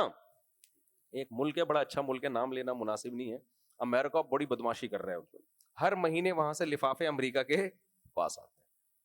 جب کوئی نئی گورنمنٹ آتی ہے نا, تھوڑا سا امریکہ کو وہ دکھاتی ہے تو وہ کہتے ہیں ابھی صحیح ہے نا, آ رہا ہوں میں, کس سلسلے میں آ رہا ہوں ابھی چھوڑو, میں زیادہ ان سیاسی باتوں میں نہیں جاتا. تو نام منہ سے برا رہا ہے لیکن آ نہیں رہا منہ سے. امریکہ نے بھی دھمکی دی ہے کنٹری کو نا کہ جو تمیز سے ہمیں دے رہے تھے نا دے دیا کرو, ورنہ کیونکہ اب نظریہ نہیں ہے نا, بس وسائل ہی پہ قبضہ ہے. اسلامی لڑائی نظریاتی جنگ ہوتی ہے, اس کا مقصد وسائل برائے وسائل نہیں ہوتا. تو اس نے کہا کہ نظریاتی جنگ ہے یا وسائل چاہیے تو میں ان کو دیتی ہوں کچھ پیسے, تو ہو سکتا ہے یہ اس کو دیکھ کے پگھل جائیں. آج بھی یہ ہو رہا ہے کہ بعض دفعہ کوئی باطل آدمی دو لفظوں میں کسی کی تعریف کر دے تو وہ سارا پگھل جاتا ہے بالکل نا. وہ تو کیا کیا انہوں نے, بس یہ آیت کر کے میں آج کا وہ ختم کرتا ہوں, باقی پھر انشاءاللہ ہم کل مکمل کریں گے اس کو. فَنَاظِرَةٌ بِمَا يَرْجِعُ الْمُرْسَلُونَ, دیکھتی ہوں واپس کیا جواب لے کر آتے ہیں. فَلَمَّا جَاءَ سُلَيْمَانُ, جب وہ ہدیے گفٹ کروڑوں اربوں خربوں روپے کے سلیمان السلام کے پاس آئے نا, قال اتمدوننی بمال, کہا یہ کیا ہو رہا ہے, میں تم سے کیا کہہ رہا ہوں اور تم کروڑوں خربوں روپے کے ہیرے جواہرات. مجھے پیسوں کے ذریعے ہماری مدد کرنا چاہتے ہو, یعنی ہم کوئی کمزور گورنمنٹ ہیں تو آپ چاہتے ہو کہ ہمیں پیسے ویسے دے دیا کریں تاکہ ہم تھوڑا سا اسٹیبل رہیں اور ہمیں ٹیکس ملتا رہے. تو فما آتانی اللہ خیر مما آتاکم, جو وسائل اللہ نے مجھے دیے تمہارے خواب میں بھی تم نے کبھی دیکھے ہوں گے. اور پھر اس قاصد کو کہا ارجع الیہم, واپس چائے وائے پلائی ہوگی ابے نندن کی طرح, وہ تو بیچارہ ابے نندن کی طرح نہیں آیا تھا, اس کو سلیمان علیہ السلام نے جو بھی اس زمانے میں پلانا تھا پلا کے کہا ارجع الیہم, واپس, فلنأتینہم بجلود لا قبل لہم بہا, اب ہم ایک ایسا لشکر لے کے آ رہے ہیں اب خط نہیں آئے گا. ہدہد بھی بہت مصروف ہے اس کی نانی کا, یہ تو میں اپنی طرف سے کہہ رہا ہوں. تو اب ہمارے پاس اتنا ٹائم نہیں ہے کہ ہم اگلی جماعت بھیجیں, پھر تیسری جماعت بھیجیں, پھر چوتھا پرچہ ہے تمہارے پاس. ہم ایک لشکر لے کے آ رہے ہیں, لا قبل لہم بہا, تم اس کے سامنے ٹھہرنے کا تصور بھی نہیں, کیونکہ اس میں جنات بھی ہوں گے, ٹھیک ہے نا, جنات بھی ہوں گے, انسان بھی ہوں گے, جنات طاقتور فوج ہوگی. تو لا قبل لہم بہا وَلَنُخْرِجَنَّهُمْ مِنْهَا أَذِلَّةً, اور تمہیں رسوا کر کے تمہارے ملک سے نکال دیں گے, وَهُمْ صَاغِرُونَ, تم رسوا ہو چکے ہوگے. تو یہ دھمکی گئی ہے ملکہ سبا کے پاس. اس نے کہا بھائی پہلے تفتیش احوال جا کے کرو, اپنی آنکھوں سے دیکھو, قاصد بھیجو کہ ہم مذاکرات کے سلسلے میں حاضر ہونا چاہتے ہیں, ٹھیک ہے نا, سامنے بیٹھ کے فیس ٹو فیس بات ہوگی. تو عقل مند تھی نا. تو پھر وہ کیا ہوا آگے انشاءاللہ یہ ہم کل سے شروع کرتے ہیں, آج وقت بہت زیادہ ہو گیا. یہ واقعہ کئی بار میں سنا چکا ہوں لیکن اس میں اسباق بہت زیادہ ہیں, اسباق بہت زیادہ ہیں. اللہ تعالیٰ سمجھنے کی عمل کی توفیق عطا فرمائے. جلدی سے پرچیاں دے دو بھائی. وعلیکم السلام. نکاح کر لیا ہے تو اسی عورت کے بارے میں اللہ اور اس کے رسول کیا بول رہا ہے بھائی؟ مسئلہ ایک عورت 45-46 سال کی نانی دادی ہے اور اس کے 7-8 بچے بھی ہیں. اس نے اپنے پہلے شوہر سے طلاق اب تک نہیں لی ہے اور وہ کسی اور کے ساتھ بھاگ گئی ہے. بچوں سے رابطہ ہونے کے بعد اس نے بتایا کہ میں نے کسی عالم سے فتویٰ لیا ہے کہ میرا نکاح ہو سکتا ہے. وہ جس شخص کے ساتھ بھاگی ہے اس نے سے نکاح بھی کر لیا ہے. بھائی جب تک پہلے شوہر سے طلاق نہ ہو جائے نکاح نہیں ہوگا دوسرے شوہر سے, وہ کلعدم ہے, زنا ہے وہ. عمیر افضل گجرانوالہ سے, موبائل فون اور کیمرے میں تصویر کا کیا حکم ہے؟ اس پہ تو کئی بار بیان ہو چکا ہے یار, میرے اس میں ریکارڈنگ پڑی ہوئی ہے. استاد جی فی سبیل اللہ کا اطلاق کن کن پر آتا ہے؟ مثلا جہاد طلبہ وغیرہ پر. قرآن میں زیادہ تر اس کا اطلاق جہاد پر آیا ہے, لیکن قرآن میں جہاد کے علاوہ موقعوں پر بھی یہ لفظ استعمال ہوا ہے. تو کوئی بھی دین کی دعوت اور تبلیغ کا کام ہوگا دوسرے درجے میں اس کو بھی فی سبیل اللہ کہا جا سکتا ہے, لیکن جہاں قرآن میں فی سبیل اللہ جہاد ہی کے معنی میں استعمال ہوا ہے پھر اس کو کسی اور معنی میں, یعنی جو فضیلت اس کی وارد ہوئی ہے اس کو پھر کسی اور معنی میں استعمال نہیں کرنا چاہیے. گجرانوالہ سے کچھ طلبہ ہیں جو ملاقات کی طالب علم ہیں. کہاں ہیں وہ گجرانوالہ والے؟ گجرانوالہ کے لگے نہیں رہے آپ. گجرانوالہ والے تو اتنے لمبے چوڑے موٹے موٹے ماشاءاللہ ہیلدی, کیونکہ وہ ان کی خوراک ہے. ان سے کوئی پوچھو کہاں سے آ رہے ہو, کہتے ہیں کھانا کھا کے آ رہا ہوں. کہاں جا رہے ہو, کہتے ہیں کھانا کھانے جا رہا ہوں. ایسا ہی ہے نا.